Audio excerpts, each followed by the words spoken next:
邊其實都可以話個分都減到一個幾有利嘅水平嘅喎。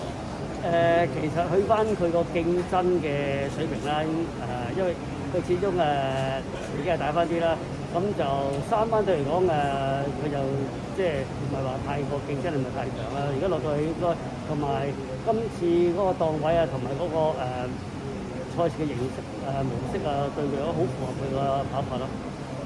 你預期呢匹馬如果今場贏過嚟馬位咧，下一場有冇機會喺4班度跑？希望希望啊，係咯。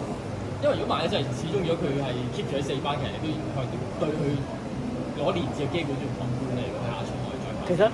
其實你睇翻上次佢都即係跑得唔錯啦，跑第2啦。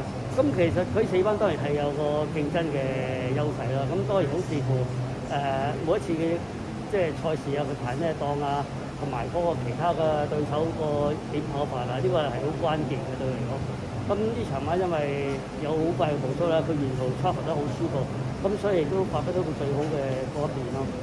再一次鼓勵讚，下個鼓勵讚，thank you，thank you。